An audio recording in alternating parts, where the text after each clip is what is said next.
I guess we'll start on like the ROS.org page and how you would end up creating a tutorial.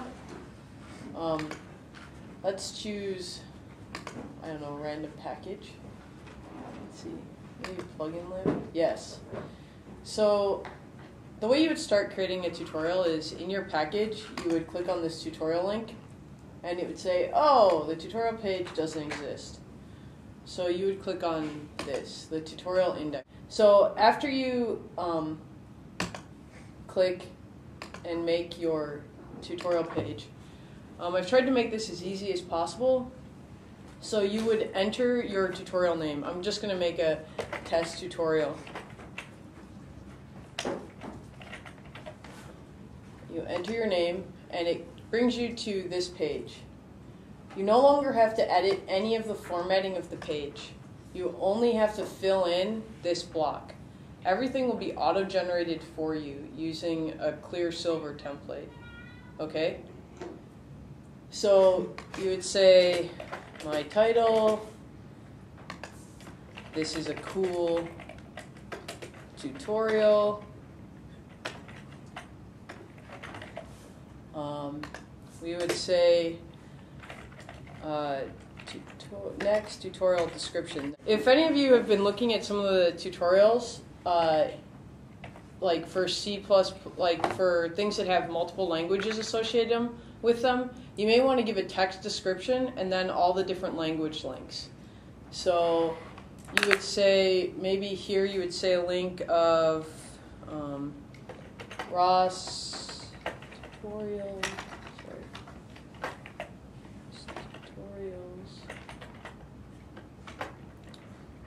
C++, say.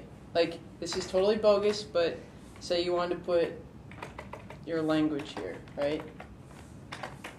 And then, it's so hard not having a mouse.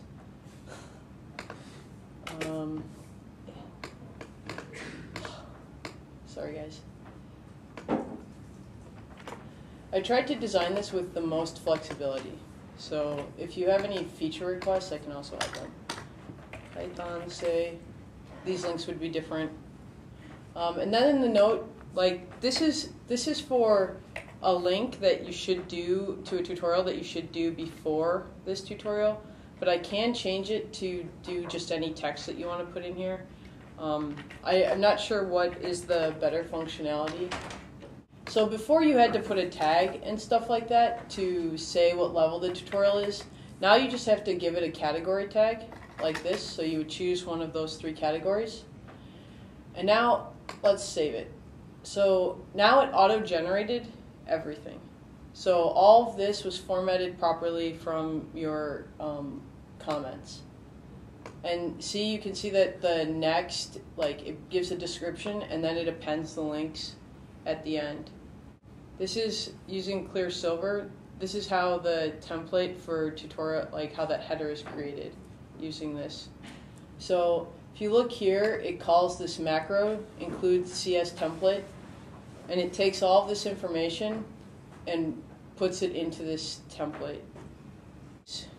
We can also go back to our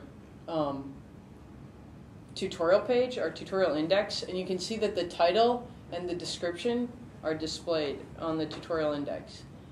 And that's using this macro called full search with description CS. And you don't really have to do anything for this. But if you want to make this the intermediate tutorials, then all you have to do is in this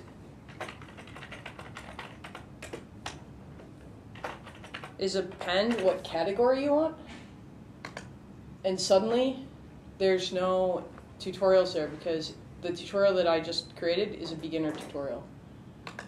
So if we make this beginner category, our tutorial will show up again.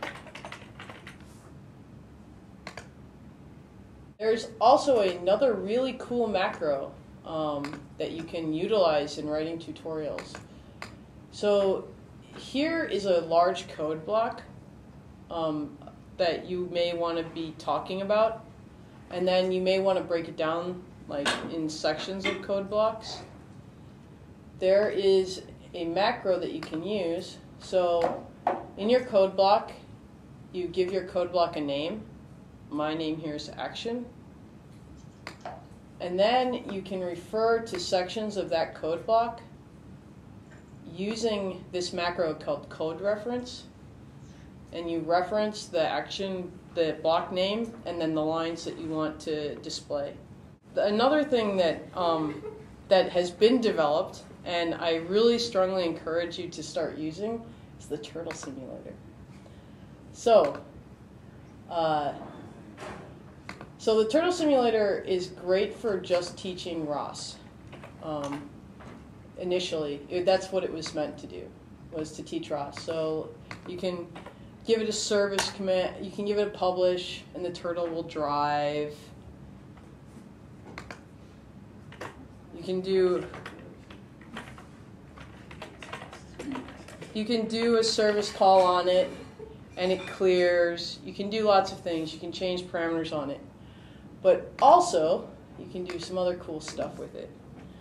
And I encourage you guys to take some of the stuff that you're trying to teach and use the simulator to teach it. So you can also teleop the turtle. And this is just great for teaching people different aspects of, hardware and stuff that we support, and also ROS, and how you would put everything together into an integrated system.